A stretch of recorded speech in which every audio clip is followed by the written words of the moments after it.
Welcome to the Vulnerable Room.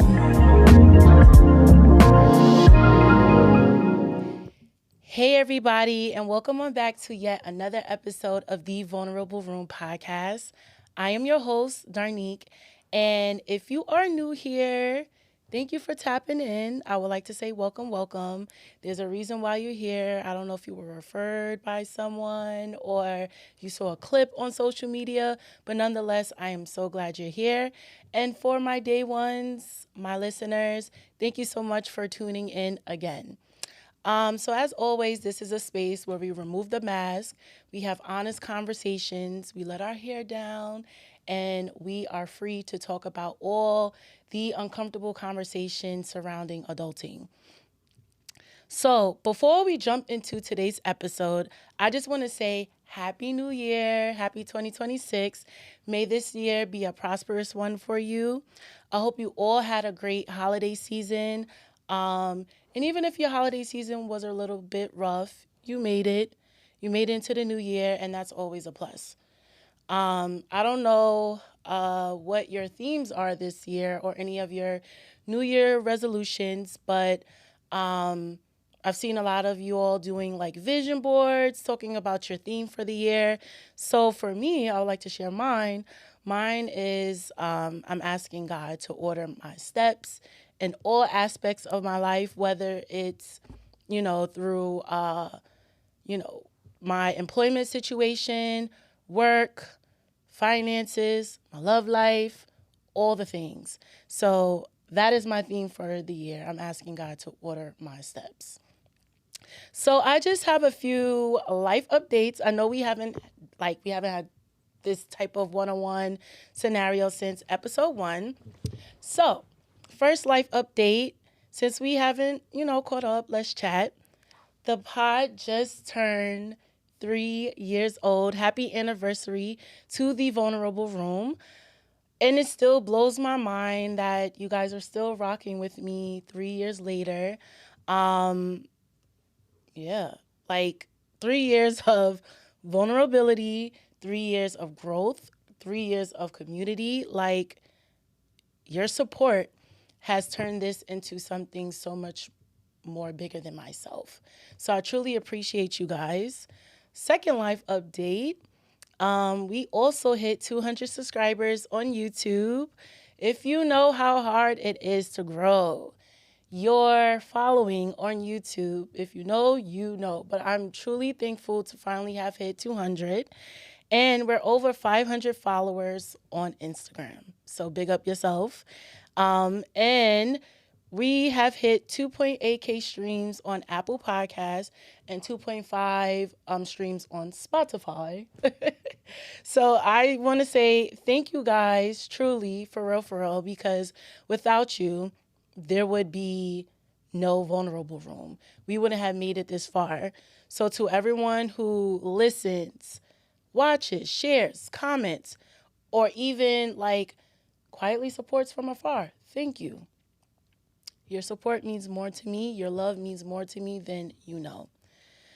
So, I also wanted to take the time, to shout out a Black-owned business, Butter Baby, that sent me some shea butter. I kind of like opened it a little bit. But we're going to do a little bit unboxing today, okay? Because I truly believe like support isn't just about words. It's about actions too. And I love being intentional about where I spend my coins, especially when it comes to supporting like Black-owned businesses, Black-owned, Black entrepreneurs, creators, and things of that nature. So let's get into it. So the first one I have here, I'm only going to do one. She sent me 4 in total. So thank you, Kiani. Again, this is Butter Baby.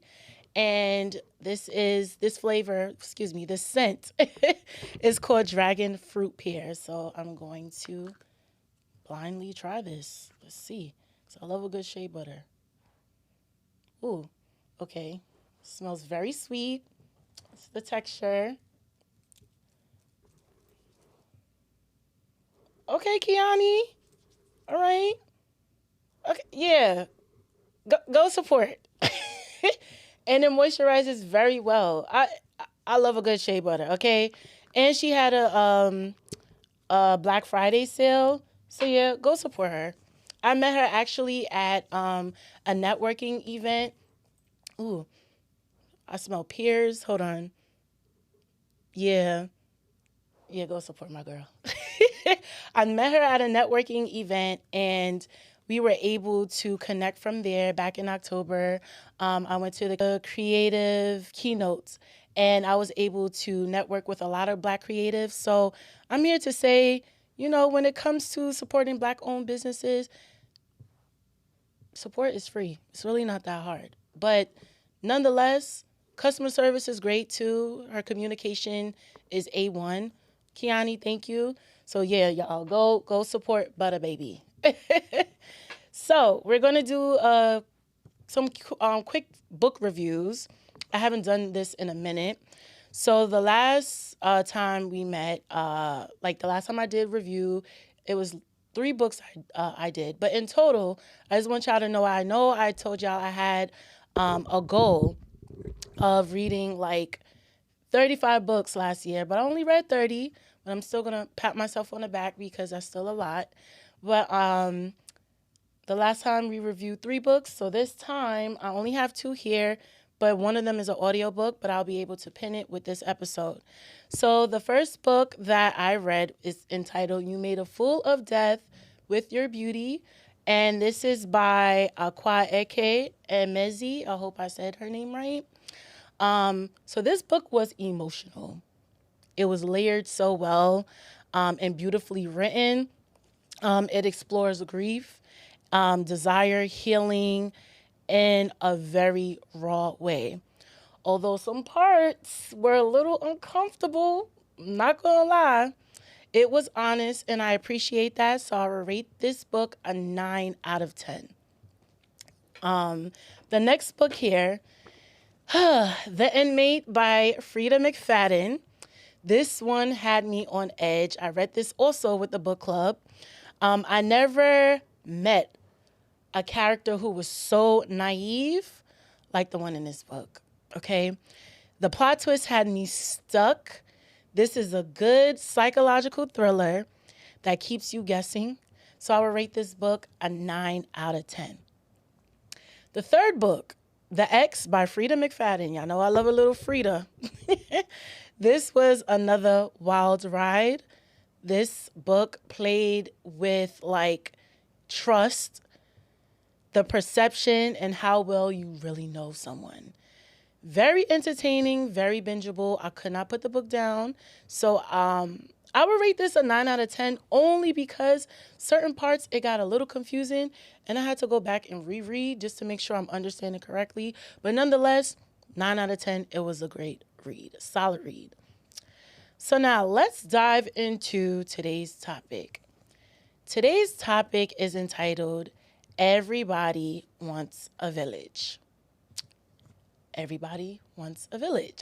So I just want to slow down here because the topic is something I've been sitting with for some time now. And I just want to be clear, like this episode is coming from a reflective, loving place, not a bitter place at all. This isn't one about calling. This isn't about calling anyone out. It's about calling all of us in. When we talk about support, we usually talk about support like from the place of wanting it, right?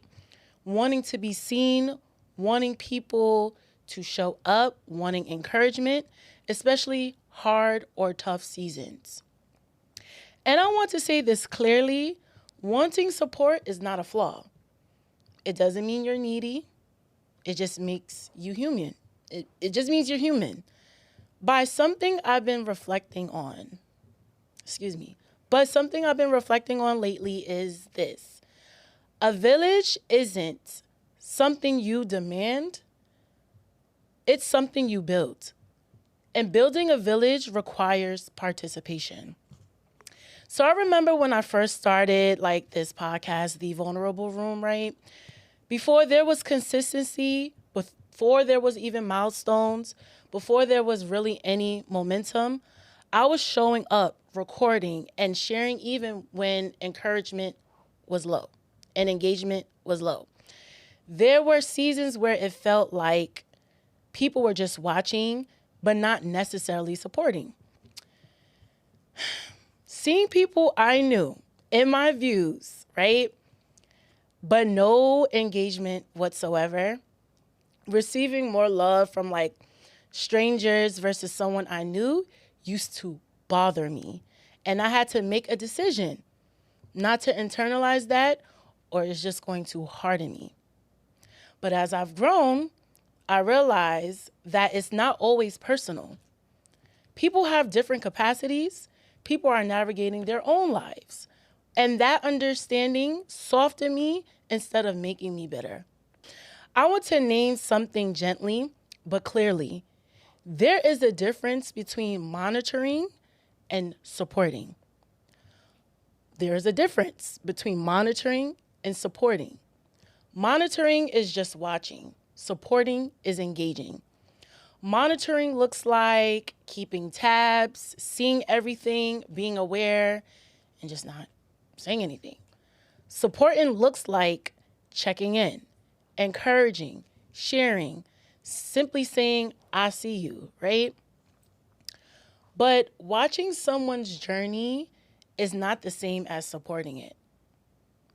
And again, I say this with grace because sometimes people don't realize the role they play in community.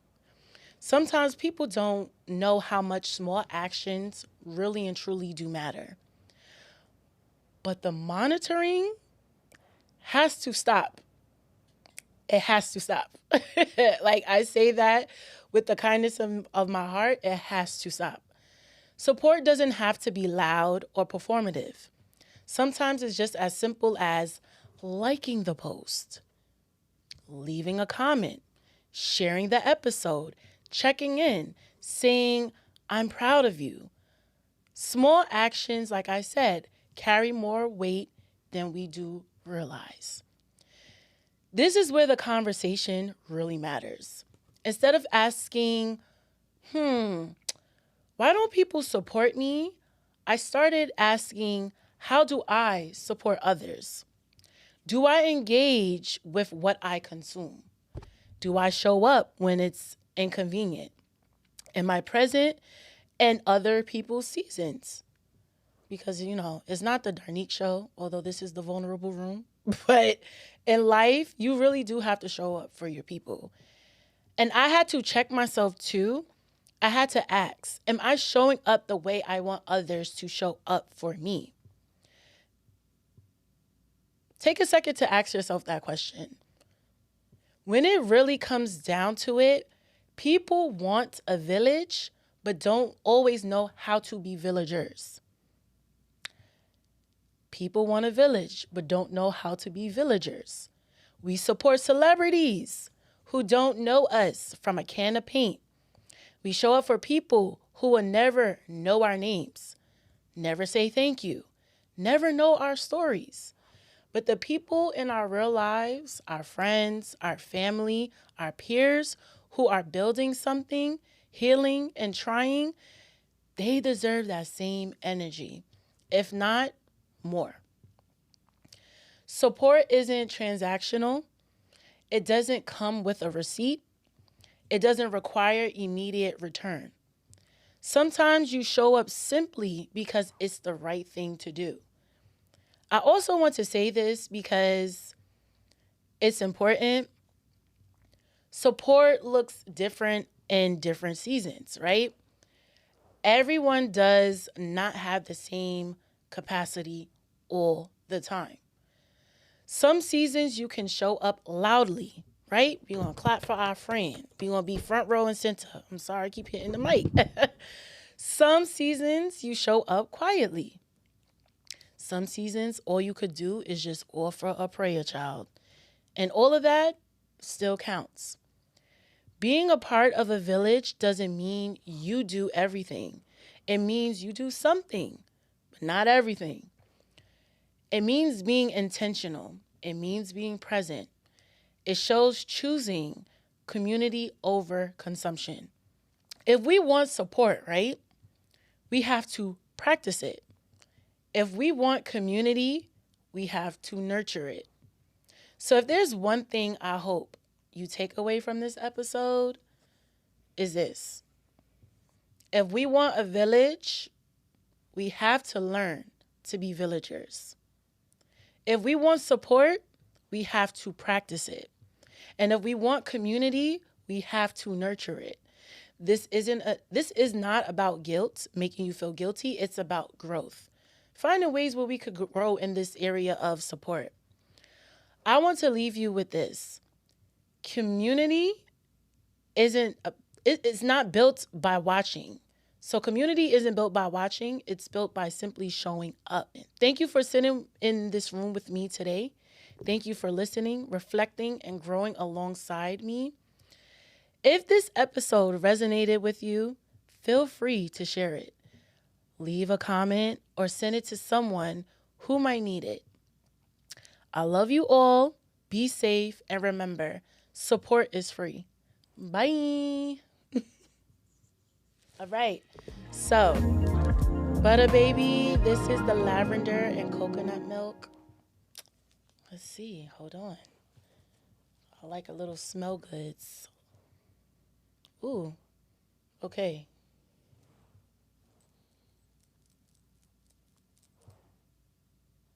This one has it's a subtle scent.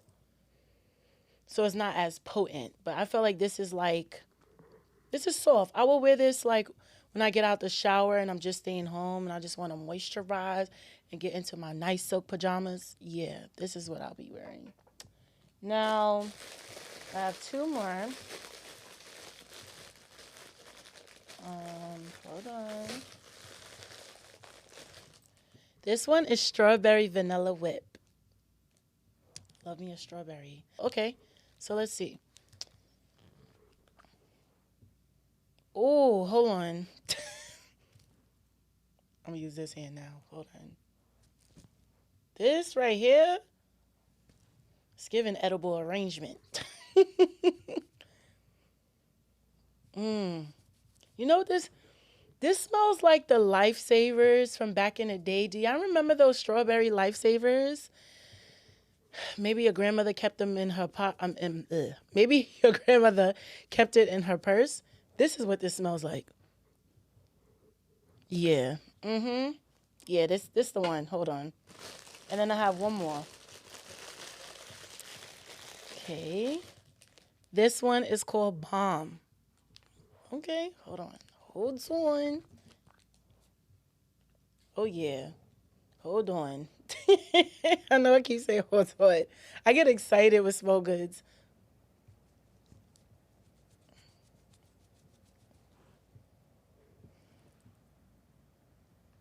Okay.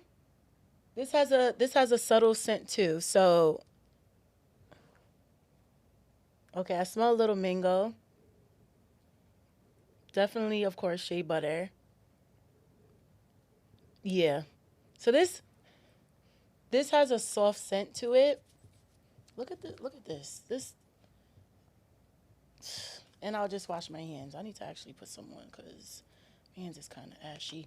But yeah, Kiani, thank you for sending me these because I ordered one to like test it out, but because the way that people was going crazy for these shea butters, y'all sold my girl out, but I was happy to be in this number. But I think that you guys should definitely go check out Butter Baby. Her Instagram, I'll tag it with this episode, but her Instagram name is Butterbaby, Buttahbby. So yeah, my girl did her the big one. This smells amazing. This smells really, really good. And of course, it's a Black-owned business, so that makes it 10 times better. All big things for your business in 2026. But yes, anything that you would like for me to unbox on the Vulnerable Room, feel free. maybe we could talk, we could connect. I'm all for supporting like Black creatives, Black owned businesses. I'm here for it because we quick to support the big owned luxury brands, but it's good to support our peers. So with that being said, feel free to DM me. Come on, y'all. We know these combos ain't for the faint. Thank you for listening to the Vulnerable Room podcast. If you enjoyed today's episode, head on over to Anchor or Spotify to subscribe, rate, and leave a review. Follow at The Vulnerable Room on Instagram or visit thevulnerableroom.com for the latest tea. See you next time. Love you all and have a great week.